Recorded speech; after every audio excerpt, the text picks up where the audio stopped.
udah aman, nggak masalah ya. Kemudian kita bisa bersihkan dengan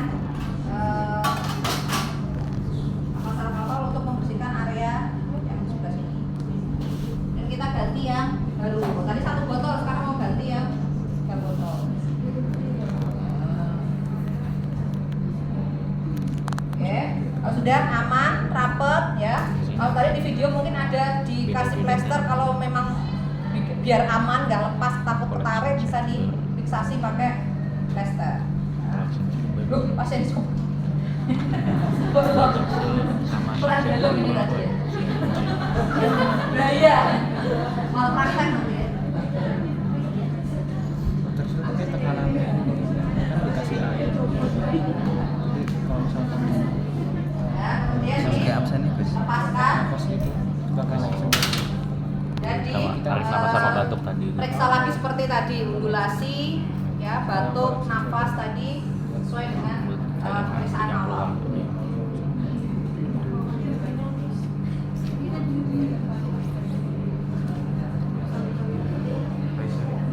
Ya, sampai dilihatin untuk nafasnya.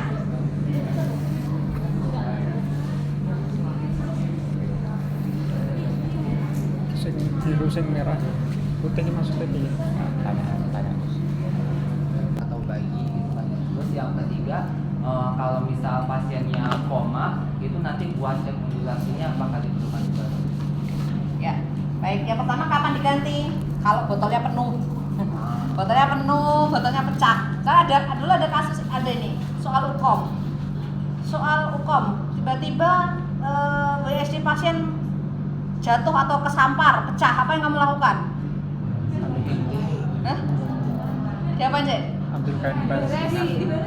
Diberesin, diklaim dulu.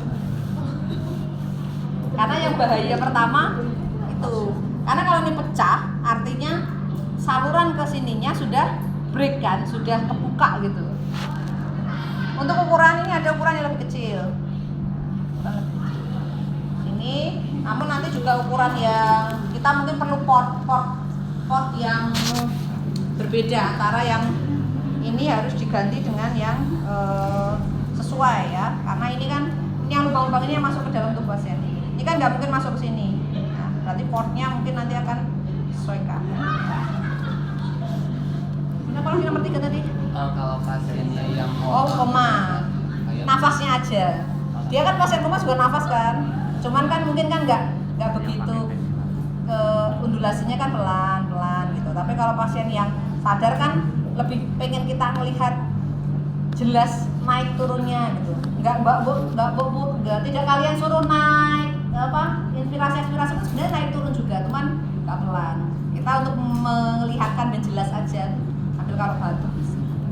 Ya? Oke, ada lagi? Rata-rata kalau 2.500, kalau boxnya 2.000 seperti ini tuh kalau udah mulai berkurang ya langsung dilepas diganti dengan yang lebih. Kalau nanti misal pasiennya pakai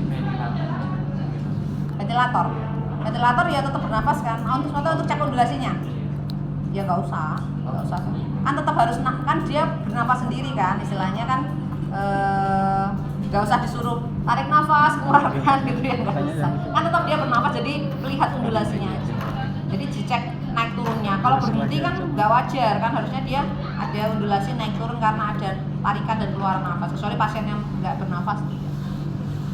Oke, ada lagi?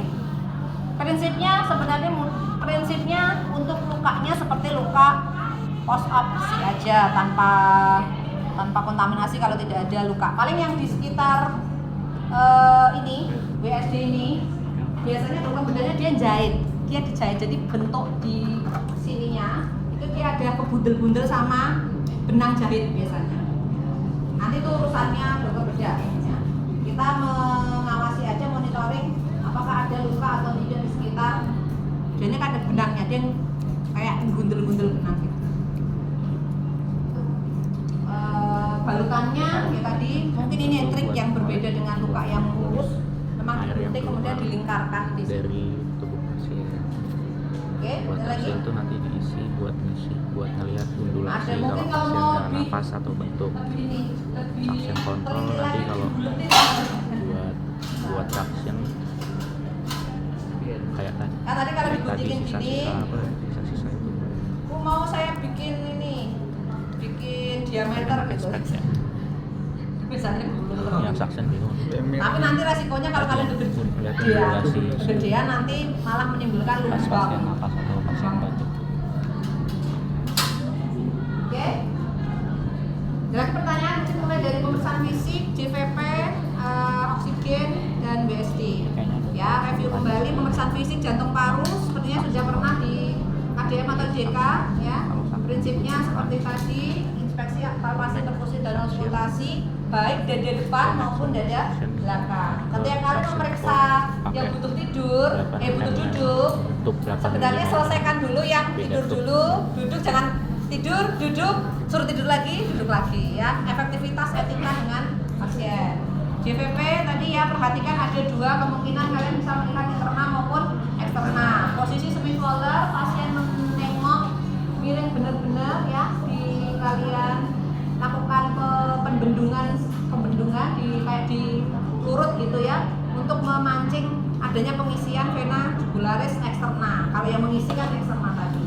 Ya, kemudian kalian boleh tandai pakai pulpen atau apa, dibintik di sini. Kalau jelas sekali ya mungkin nggak perlu ditandai. Dihubungkan dengan LOL, Louis of Angel di bagian kosta kedua.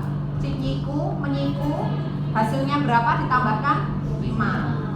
Kemudian oksigen tadi rebreathing dan non rebreathing bagaimana menggunakannya sesuai dengan kebutuhan liter oksigen yang diperlukan pasien. Lebih akurat memang pakai fraksi oksigen dengan penghitungan nilai AGD. Tapi kalau tidak kita bisa pakai MV PT kali RR atau dengan pertimbangan klinis sesuai dengan apa ya, judgmental expert, bahasanya apa, justifikasi expert yang ada di lapangan biasanya mereka akan punya niteni ya bahasa Jawa itu, ini pasien ini harusnya pakai nasal, harusnya pakai masker gitu ya, sambil dicek saturasi pakai SpO2 karena kita yang tidak invasif pakai SpO2 ya. Pemasangannya kembangkan dulu reservoirnya ya, kemudian baru dipasangkan ke pasien ya, sambungkan dengan oksigen dan di humidifiernya dicek ya kelembabannya dan juga aliran flow oksigennya. Untuk BSD tata caranya seperti perawatan luka ya, cek selangnya, cek ondulasi, buka balutannya ya, kemudian dipakai sarung steril, kemudian bersihkan. Mau pakai metode apapun, mau pakai pinset, mau pakai tangan, pokoknya prinsipnya pegang yang menyentuh ke luka pasien itu adalah yang steril ya. Ketika sudah tertutup kita plester kan juga bersih lagi, tetapi yang penting bawahnya itu jangan tersentuh bagian bawah ya. Kemudian setelah lukanya beres baru ke arah penggantian selang, diklem di bagian yang dekat dengan pasien, pastikan tidak ada terbuka, kemudian baru diganti selangnya, baru dilepas klem. Oke, kira itu mungkin teman